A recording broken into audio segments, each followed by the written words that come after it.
శ్రీ సోమేశ్వర జనార్దన స్వామి దేవస్థానం పాలక మండలి ప్రమాణ స్వీకార మహోత్సవం ఏర్పాటు చేయడం జరిగింది. ఈ కార్యక్రమానికి వేదిక మీద ఉన్న పెద్దలకు, వేదిక చైర్మన్ గా బంగారాజు గారిని ఎన్నుకోవడం జరిగింది.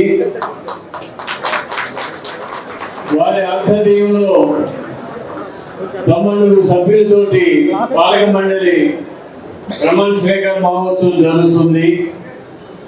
ఈ కార్యక్రమానికి మీరందరూ తిలకించి స్వామివారి తీర్థ ప్రసాదాలు తీసుకుని పాలక మండలిని ఆశీర్వదించవలసిందిగా కోరుతున్నాను.